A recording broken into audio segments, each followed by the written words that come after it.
함께 나누실 말씀은 에베소서 3장 16에서 17절까지 말씀입니다. 우리 화면으로 띄워주실 건데요.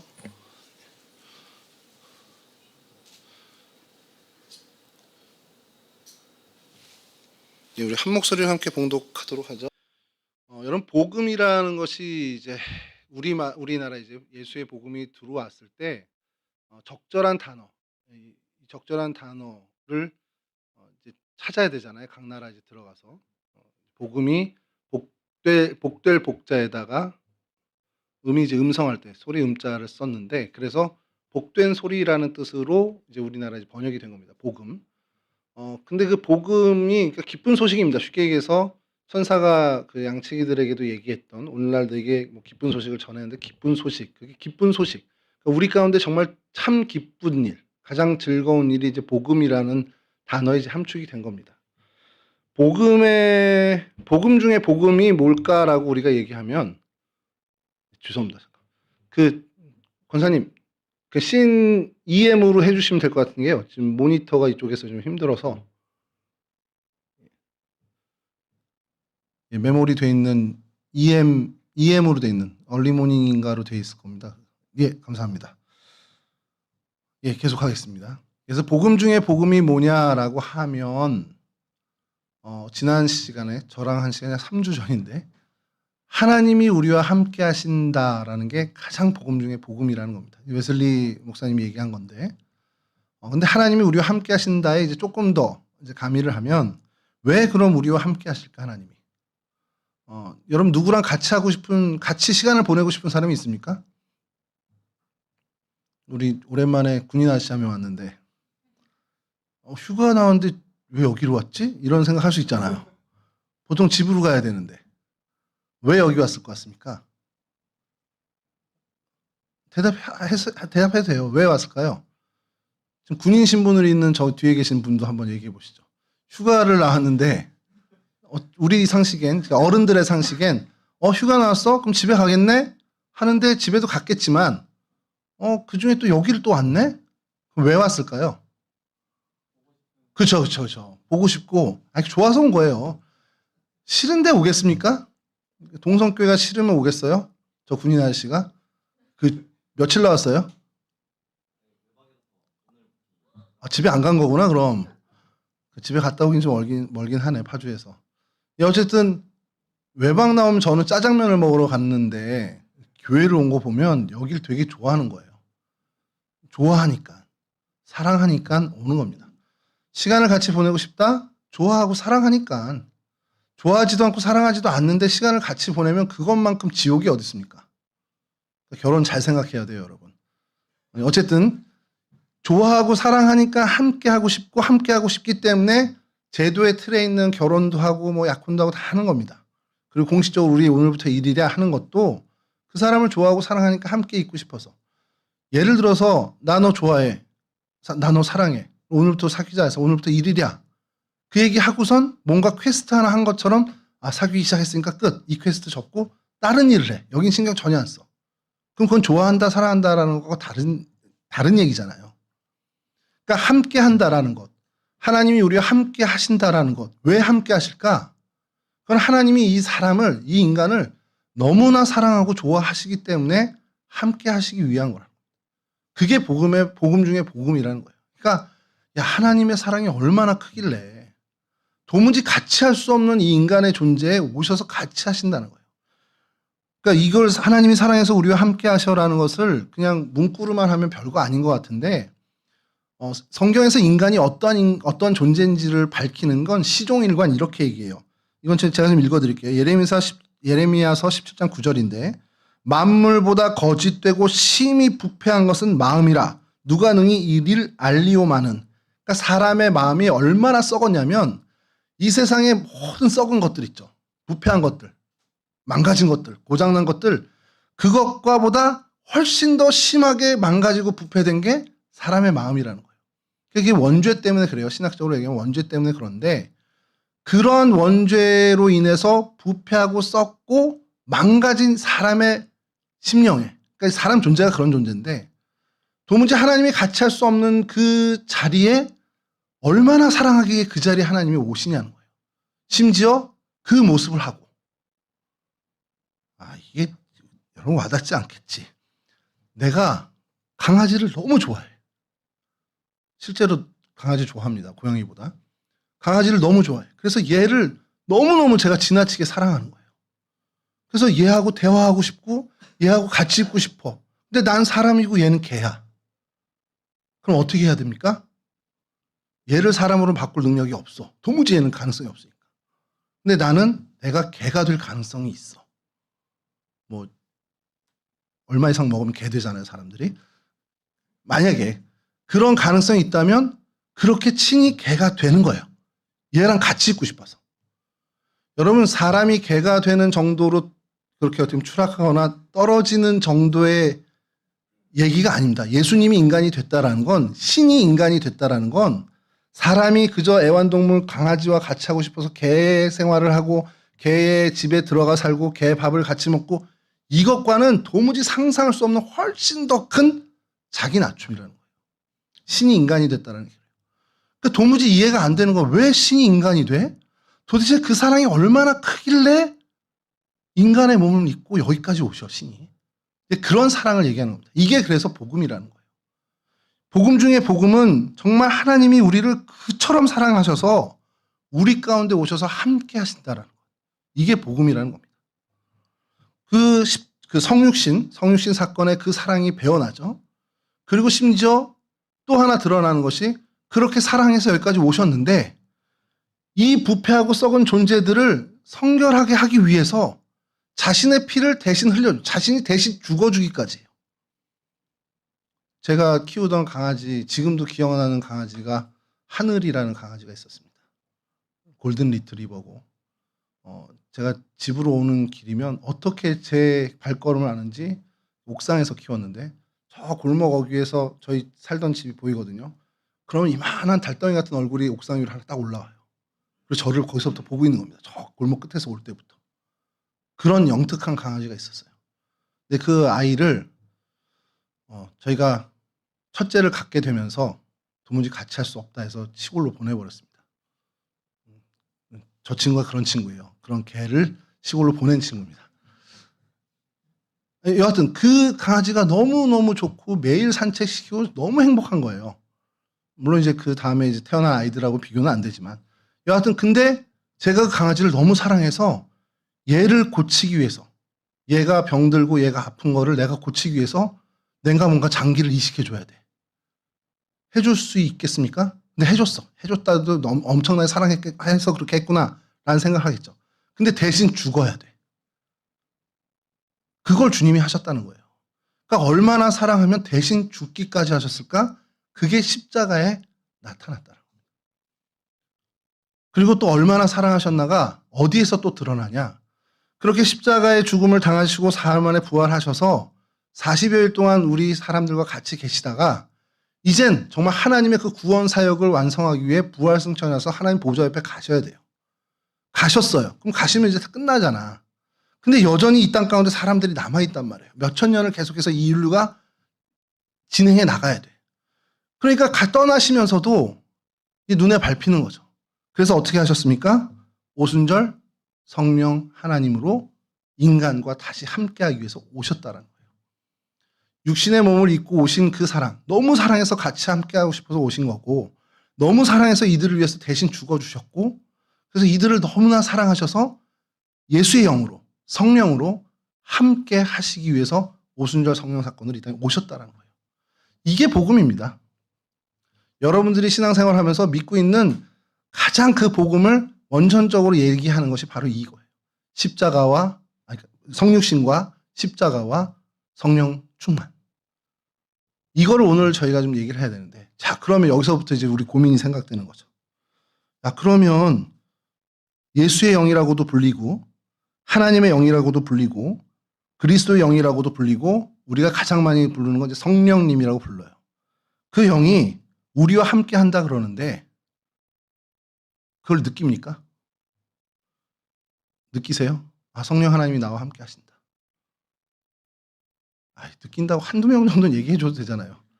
전도사님들 대답을 좀 해주시기 바랍니다. 증거대 보세요. 증거 대봐, 증거. 뭐 이렇게 품에서라도 꺼내봐야지, 이렇게 꺼내봐야 돼. 이걸 오늘 저희가 2과 3과 4과 이제 우리 안에 계신 성령님, 우리는 고아가 아니다. 이 단원에서 같이 공부하면 나눌 텐데, 여러분 이게 그 증거를 어떻게 되느냐? 중요한 건 어디서 찾아야 되냐? 여러분들 모든 것들은요, 신앙생활을 할 때 어떤 뭐 의심까지라고 표현이 그렇지만 궁금해져. 이게 진짜 맞나? 하나님이 말씀하신 그 목사님이 저기 설교하는 게 정말 나도 해당되나? 이런 궁금증이 생길 때는 말씀에서 그 답을 찾아야 됩니다. 그게 제일 좋은 방법이고 그게 가장 확실한 방법이에요. 여러분들 좀 잠깐이지만 찾아보시죠. 요건 좀 일부러 띄워달라고 부탁을 안 한 건데, 고린도후서 13장 5절을 여러분 어플로 한번 찾아보세요. 고린도후서 13장 5절. 이게 여러분들 안에 성령이 계시다. 내가 성령님과 함께 하는구나. 성령님이 나와 함께 해주시는구나라는 걸 가장 명확하게 증거할 수 있는 가장 기본이 되는 그 증거입니다. 제가 읽어드릴게요. 눈으로 좀 따라 읽으세요. 너희는 믿음 안에 있는가? 너희 자신을 시험하고 너희 자신을 확증하라. 예수 그리스도께서 너희 안에 계신 줄을 너희가 스스로 알지 못하느냐? 그러지 않으면 너희는 버림받은 자니라. 자, 이 말씀을 이제 무슨 말이죠? 확증해보라는 거죠. 한 군데 여러분 좀 더 찾아보겠습니다. 고린도 전서 12장 3절입니다. 여러분 스스로 시험해보라는 거예요. 내가 진짜 예수님이 나와 함께 있나? 분명히 함께 하는데 너희들 알지 못하면, 함께 하는데도 불구하고 너희들이 알지 못하면 너희들은 버림받은 자야. 라는 사도 바울의 얘기입니다. 그럼 진짜 확인해야 되는 거예요. 이거 너무 급박한 일입니다. 고린도전서 12장 3절. 고린도전서 12장은 성령의 은사장이에요. 성령의 은사들을 계속 나열합니다. 야, 이런 은사가 있고 성령 받으면 이런 은사가 있고 이래요. 그래서 12장의 9절을 보면 다른 사람에게는 같은 성령으로 믿음을, 어떤 사람에게는 한 성령으로 병 고치는 은사를 막 이렇게 쭉 나열합니다. 그러면서 믿음도 은사구나라는 걸 저희가 깨닫게 되는데, 그 결정적으로 12장 3절을 이렇게 얘기합니다. 눈으로 읽어보시죠. 그러므로 내가 너희에게 알리노니 하나님의 영으로 말하는 자는 누구든지 예수를 저주할 자라 하지 아니하고, 또 성령으로 아니하고는 누구든지 예수를 주시라 할 수 없느니라. 무슨 말입니까? 예수님 나의 주님이세요 라고 여러분들이 고백하는 것 자체가 성령 하나님이 아니고서는 도무지 할 수 없는 일이라는 겁니다. 그러면 여러분 답이 됐습니까? 성령님 그래도 나와 함께 해주시네. 내가 정말 그렇게 성령에 사로잡힌 것 같지는 않지만 그래도 성령 하나님 나와 함께 해주시구나. 이걸 확신할 수 있는 건 나는 예수님을 주로 고백하는 사람인데, 그럼 여러분 성령님이 여러분 가운데 함께 하시는 겁니다. 그게 확실한 증거예요. 좀 더 이제 우리의 바람은 좀 더 강력하게 붙잡히길 바라는 건데, 근데 이 시간에 여러분들 중에도 목사님 저렇게 얘기하는데 솔직히 나는 예수님을 나를 주인으로 고백을 못 하겠는데, 이런 사람이 있을 수도 있습니다. 뭐 우리 공동체에는 없겠지만, 그럼 어떻게 해야 됩니까? 예수를 주로 고백할 수 있도록 성령님이 내게 임하기를 구해야죠. 우리가 예수님의 사람 책을 계속 나누면서 줄곧 여러분들에게 일관되게 해오는 얘기는 제발 좀 성령 하나님을 구하라는 겁니다. 이미 오셨어도 나와 함께 하신 성령님 나를 좀 더 강하게 붙잡아 주십시오라고 기도하길 바란다는 거죠. 여러분 성령에 붙잡힌 삶을 사는 게 굉장히 중요합니다. 여하튼 요 부분을 오늘 또 이따 나눌 텐데, 그래서 여러분 성령 하나님이 우리 안에 계시다라는 것, 이것을 우리가 증거로 삼는 것이 이 부분, 내가 예수를 주로 고백하고 있구나. 그래서 아까 말씀드린 것 중에 하나가 12장 9절에 다른 사람, 12장에 계속 얘기를 해요. 병 고치는 은사 나오고 방언하는 은사 나오고 막. 그러니까 성령이 임했을 때 이런 선물들을 주셔, 이런 은사를 주셔 하면서 쫙 나열하는데, 아까 9절에 다른 사람에게는 같은 성령으로 믿음을, 그러니까 믿음이 성령의 은사입니다. 그러니까 내가 예수님을 향한 믿음이 있다. 그럼 성령이 임하신 거예요, 이미. 성령이 아니하시고는 내 안에 그런 믿음이, 예수를 주로 고백하는 믿음이 도무지 생길 수가 없다라는 게 성경 말씀의 증거입니다. 그러니까 여러분들 안에 나 방언도 못하는데 그럼 성령 하나님 나와 함께 하는 게 아닌가? 내가 성령 충만, 성령 세례를 못 받았나? 이런 의심 안 해도 됩니다. 방언 받을 수도 있고 못 받을 수도 있죠. 한때는 한국 교회가 방언을 해야 성령이 임했다라고 아예 그냥 도식처럼 만든 시절이 있었어요. 그래서 심지어 어느 교회는 고등부 교사를 모집하는 교회 광고, 주보 광고에 1. 교회에 출석한 지 1년 이상 된 자, 2. 방언을 하는 자 이렇게 올렸었어요. 거짓말 같죠? 실제로 그렇게 했습니다. 그러니까 이 방언을 정말 방언을 해야만 성령을 받았어 이렇게 도식하는 경우가 있었지만 성경은 그렇게 얘기 안 합니다. 성경은 우리 안에 믿음, 예수를 주로 고백하는 그 믿음이 있다? 그건 성령께서 아니고는 할 수 있는 게 없다는 겁니다. 그냥 문장을 읽는 거 정도는 할 수 있겠지만 진짜 그렇게 고백한다? 그러면 성령이 내 안에 계시다라는 거예요. 성령이 나와 함께 하신다라는 증거라는 겁니다. 여러분 이게요. 왜 중요하냐면 이 얘기를 오늘 하는 게 이게 핵심인 것이 성령님이 내 안에 있나? 성령이 나와 함께 하시나? 성령 하나님이 나와 함께 하시나? 이것이 여러분 평생토록 아마 우리의 숙제가 될 수도 있는데 이게 어떤 체험을 통해서 사람들이 많이 확신하기를 원합니다. 아까 말씀드린 방언의 은사를 받아서 막 방언을 하기 시작하면서 아, 나 성령 체험을 했구나. 이렇게 안심을 하게 되는데 말씀에서 그걸 찾아야 된다는 거예요. 체험으로 성령 임재를 경험하는 건 감정의 동요일 수도 있다라는 경계심을 좀 가져야 됩니다. 제가 그 학부를 졸업할 때 그냥 소논문이죠. 그냥 이렇게 끌적끌적 하는 게 논문 형식을 빌어서 레포트 정도로 하는 그것 주제를 삼은 게 한국의 무속신앙을 좀 주제로 담았어요. 그래서 샤먼이라고 하는 그 영매 이 사람을 뭐 취재하기 위해서 그 소논문을 쓰기 위해서 미아리고개에 가서 그 점집에 있는 이름도 까먹는 선화무당이었나 하여간 그분을 만나서 이야기를 듣기도 했는데 무당 중에도요 정말 내림굿을 받은 무당이 있고요. 그리고 학습무라고 이건 강신무고요. 학습무라고 공부해서 무당이 된 분도 있습니다. 그러니까 그런 분을 만났어요. 근데 그분이 어느 대학인지 기억이 안 나는데 국문과 출신인데 그분이 이제 그분과 얘기하는 도중에 참 많은 걸 좀 느끼게 됐죠. 근데 여러분 여러 종교에 비슷하게 나타난 현상 중에 하나가 우리의 방언의 은사와 비슷한 현상이 많이 나타납니다.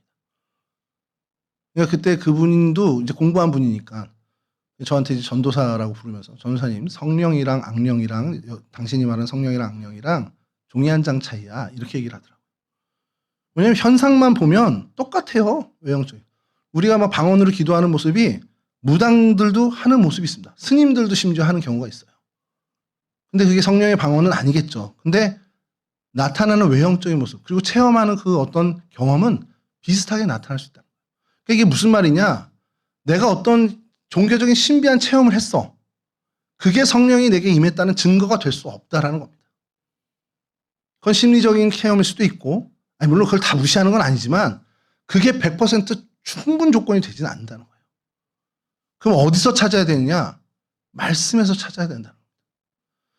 내가 말씀을 읽어. 근데 이 말씀이 허무맹랑한 이야기가 아니라 진짜로 믿어지는 그 믿음이 생기면 여러분 그건 성령의 역사라는 겁니다. 여러분 박혁거세 이야기 압니까? 박혁거세를 모를 리는 없을 텐데 박씨 한번 손 들어보시죠. 한 분밖에 없어. 김이박 최잖아요 우리나라 성. 근데 여기는 박씨가 한 명이야. 가씨가 둘인데 저기 있구나. 저기 박씨 또 있구나.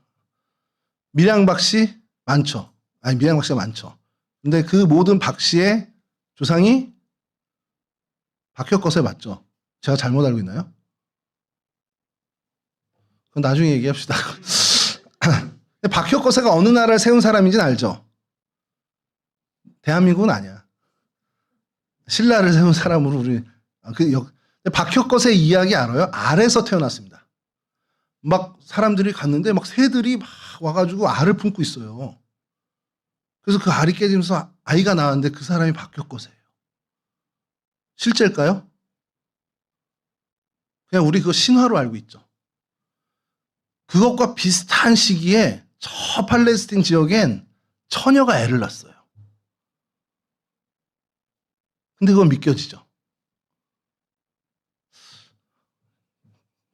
지금 무슨 얘기인지를 모르시는 건 아니죠. 팔레스틴 지역에 마리아와 요셉이라는 부부가 있는데 이 마리아에게서 남자를 경험하지 않은 처녀인 마리아가 아이를 갖고 그 아이가 태어났는데 성령으로 잉태돼서 태어난 아이라는 겁니다. 그게 우리가 믿는 예수 그리스도의 성육신 사건이에요. 그거는 믿겨져. 근데 같은 시기에 이 한반도에서 일어난 박혁거세의 일은 우리가 그냥 신화야. 그걸 사실로 믿는 사람은 여기 단 한 명도 없습니다. 근데 어느 게 더 황당한 얘기입니까? 둘 다 황당한 얘기잖아요, 사실은. 근데 어떻게 이건 믿겨지지? 말씀이니까 믿겨지는 겁니다.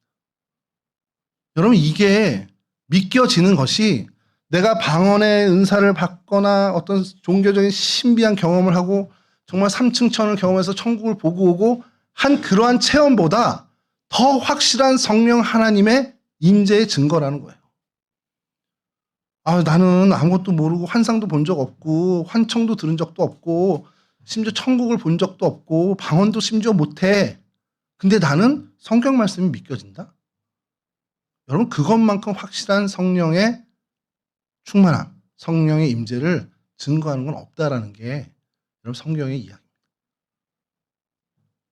용기를 내셨으면 좋겠고, 여러분 그러기 위해서 우리가 해야 되는 것은 말씀을 계속해서 내 가까이 두고 말씀을 계속해서 묵상해가는 훈련이 우리 가운데 필요합니다. 왜냐하면 이 말씀 자체가 주님이시고 이 말씀 자체가 하나님의 영이라는 거예요. 그러니까 말씀을 가까이 하는 것은 주님을 가까이 하는 겁니다. 예수 그리스도 말씀이신 그 말씀 자체이신 분이 이 땅에 오셨고 그 말씀이 우리와 함께 하셨고 그 말씀이 우리 가운데 이 주어진 말씀으로 우리의 심령 가운데 늘 임한다는 거예요. 성령 하나님이 어떠한 형태로 우리 가운데 임하느냐, 좀 세게 얘기하면 말씀의 형태로 우리 가운데 임한다는 겁니다.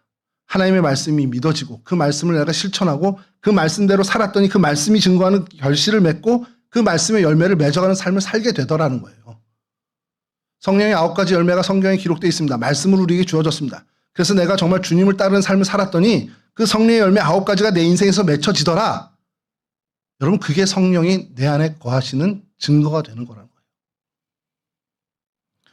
여러분, 바라기는 성경 말씀을 그냥 문학 읽듯이 소설 읽듯이 그게 아니라 그 말씀이 정말 내게 주어진 나에게 하나님이 말씀하시는 정말 하나님의 말씀으로 믿고 그 말씀대로 내 삶에서 살아가는 것에 집중한다면 여러분, 그것은 성령과 동행하는 삶이 된다는 겁니다. 그것보다 더 확실한 성령의 함께 하심은 없다라는 것을 여러분 기억하시고 말씀을 가까이 두시기 위해서 애쓰는 우리 청년들이 되었으면 좋겠어요. 이제 여기까지가 우리 오늘 공과의 예수님의 사람의 내용인데, 제가 오늘 예배 전에 몇몇 장로님들하고 좀 한참 대화를 하고 왔습니다. 그 장로님들과 얘기하면서 청년들의 꼭 그 장로님들의 이야기 좀 전해주고 싶어요. 물론 이제 오늘날 저희가 좀 생각하고 또 생각해야 되는 문제이긴 한데, 기본적으로 여러분 예수를 왜 믿으세요?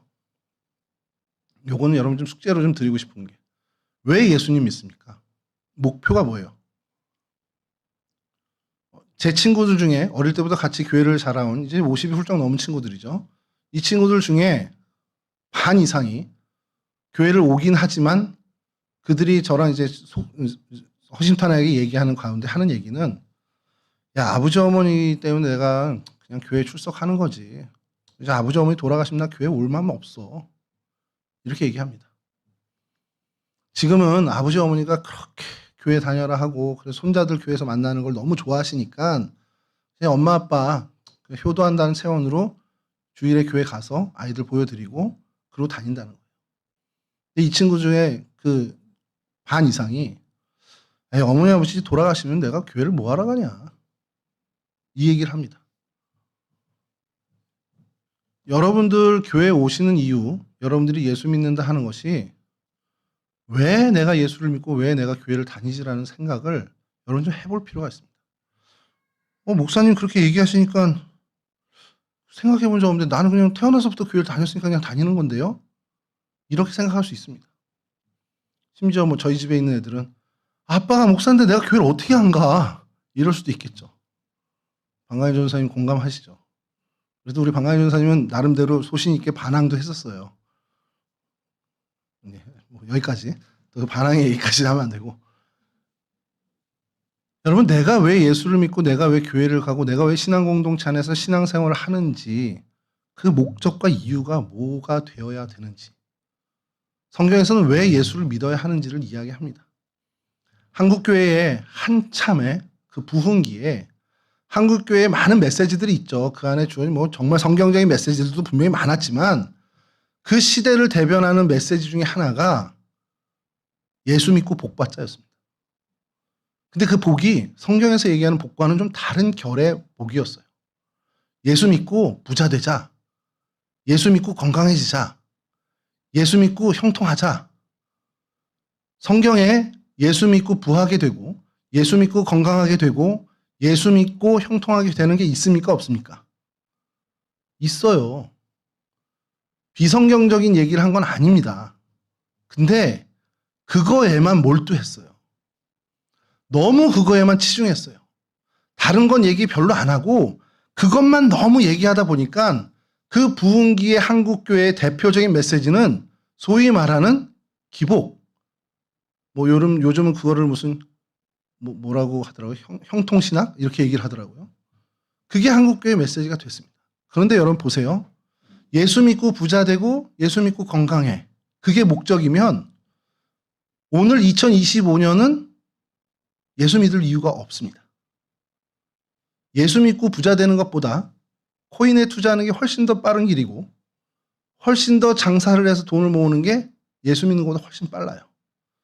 예수 믿고 건강해지는 것보다 정기적인 의료 건강 검진을 통해서 건강을 이루는 게 훨씬 더 빠릅니다. 그리고 그게 더 어떻게 보면 확실합니다. 예수를 믿을 이유가 전혀 없는 시대를 살고 있는 겁니다. 그 메시지에 기인한다면. 그러면 이 복음이라는 것이 예수를 믿는다는 것이 그 시절 경제 발전을 이루던 그 개발도상국 시절에만 효과가 있는 메시지였냐는 거예요. 그렇지 않죠. 주님이 다시 오시는 그날까지 이 복음은 우리에게 유효한 복음입니다. 그러면 우리가 이 메시지, 대표적인 메시지는 달라져야죠. 예수 믿는 목적과 이유를 교회에서 선포하는 그 이유가 복받자, 부자 되자, 건강해지자, 형통하게 되자가 아니라 진짜 성경 안에 주님께서 우리에게 하시는 이야기, 성경에서 예수를 진짜 왜 믿어야 하는지 그 얘기를 이 메시지를 던져줘야 된다. 한국교회가 이 부분에서 실패를 했기 때문에 오늘날 젊은 세대가 교회를 외면하고 교회의 어떠한 매력도, 매력을 느껴서 종교생활을 하는 건 아니지만 어떠한 관심도 갖지 않게 되는 지경에 갔다라는 거예요. 하는 행태는 그 이야기를 하면서 결국에는 온갖 세상의 어떠한 집단보다 더 비리가 많고 더 어떻게 보면 편법이 많고 더 부정한 일, 더 정의롭지 않은 그러한 어떤 모습을 비췄기 때문에 젊은 세대에게 교회는 외면당할 수밖에 없습니다. 심지어 뭐라 그럽니까? 교회에는 조금 부족한 사람들, 정신적으로 조금 결함이 있는 사람들. 굉장히 성경적이긴 해요. 왜냐하면 성경에서 아까 말씀드렸지만 어떠한 부패한 것보다 더 부패한 사람의 마음이라고 얘기한 것처럼 이 부패라는 게 병든 것과 이제 동일한 얘기고 성경 원어로는 그 병든 거를 우리말로 좀 잘 고치면 이제 몸이 고장났다라고 표현을 하죠. 고장났다라는 게 영어로 하면 우리 최재혁 권사님 계시지만 out of order를 씁니다. 그 order는 순리죠. 시퀀스를 쓰기도 하죠. 순서, 질서 이거에서 벗어난 것을 고장이라고 합니다. 그러니까 그런 사람들이 모인 게 교회구나라고 생각을 하는 경우도 있어요. 어떻게 보면 성경적일 수 있는데 요즘 젊은 세대들에겐 교회 집단이 그렇게 보입니다. 뭔가 이 사람들은 정신적으로 왜곡된 사람들. 뭔가 정상적이지 않은 그런 집단으로 비춰지는 게 오늘날 현실이에요. 여러분 각종 미디어에서 영화나 드라마나 이런 데서 교회 공동체, 특히 이제 목사라는 사람들의 그 직업들을 희화화하는 것을 보면 이제 점입가경입니다. 교회 그 드라마의 악덕 업주는 다 장로님이에요. 그리고 어떤 재단의 학교의 폭력이나 학교 비리나 학교의 어떤 성추행이나 이런 것들을 하는 그 재단의 이사장은 열심히 기도를 하는 모습이 나옵니다. 오늘날의 메시지가 그렇게 그러니까 기독교 위상이 그렇게 됐어요. 여러분 이제는 좀 다시 생각해야 하는 시대가 온 겁니다. 그리고 그 최전선에 여러분들이 계십니다. 여러분들의 삶의 현장에서 그리스도인으로 신앙인으로 어떠한 모습을 보여줘야 하는지를 이제 여러분들이 책임감을 가져야 되는 시대가 도래했다라는 거죠. 이건 좀 딴 얘기고 교제와는 좀 다른 얘기입니다만 여하튼 여러분 말씀을 가까이 하시고 그 말씀이 내 생활 가운데 영향을 주고 주님의 말씀이신 주님이 나를 지배하고 장악하고 그래서 내가 말씀으로 살아가고 말씀대로 삶을 살 때 말씀이 이야기한 열매들이 내 삶에 거둬지는 열매가 결실되는 그러한 삶을 사는 것. 그럼 거기에 분명히 왜 예수를 믿어야 하는지 정답이 들어있을 겁니다. 내가 왜 신앙생활을 해야 되고 내가 왜 예수를 나의 구주로 모시고 내가 왜 이 말씀대로 살아야 하는 신앙의 여정을 가야 하는지 그 이유와 목표가 그 열매에 분명하게 녹아져 있습니다. 여러분 그와 같은 정답을 찾아낼 수 있는 그 이유와 목적을 찾아낼 수 있는 정말 그리스도의 거룩한 백성들이 될 수 있기를 주님의 이름으로 간절히 축원합니다. 기도하겠습니다. 여호와는 내게 복을 주시고 너를 지키시기를 원하며 여호와는 그의 얼굴을 내게 비추사 은혜 베푸시기를 원하며 여호와는 그 얼굴을 내게로 향하여 드사 평강 주시기를 원하노라. 좋으신 아버지 하나님, 우리를 고아와 같이 내버려 두지 아니하고 우리와 함께 하셔서 우리를 정말 강건케 건강하게 해주시기 위해 함께 하시는 주님을 찬양합니다. 하나님 우리의 삶 가운데 임하여 주셔서 우리와 동행해 주시고 정말 우리를 사랑하시는 그 하나님의 마음을 우리가 공감하고 이해할 수 있는 하나님의 백성 될 수 있도록 도와주시옵소서. 주님께서 하나님께서 우리를 얼마나 사랑하시는지 깨닫기를 원합니다. 우리를 사랑하시다 우리와 함께 하시는 그 성령 하나님의 강한 임재를 경험하는 저희들이 되기를 간절히 원합니다. 우리의 일상과 삶 속에 늘 우리와 함께 하시는 성령 하나님을 느끼며 우리 안에 내주하시는 성령 하나님과 동행해가는 인생길을 걸어가는 우리 청년들 모두가 될 수 있도록 도와주시옵소서.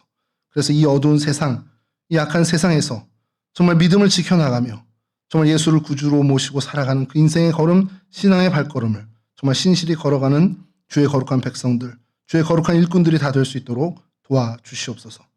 이제는 우리 주 예수 그리스도의 그 크신 은혜와 우리 아버지 하나님의 그 극진하신 사랑하심과 성령 하나님의 교통하시며 인도하시며 도우심이 말씀을 가까이 함으로 성령 하나님과 동행하는 데 최선을 다하는 삶을 결단하는 우리 동성애 온 청년들 머리 위에 이들의 인생 위에 이들의 삶 가운데 늘 함께하여 주시길 예수님의 이름으로 간절히 축원하옵나이다. 아멘.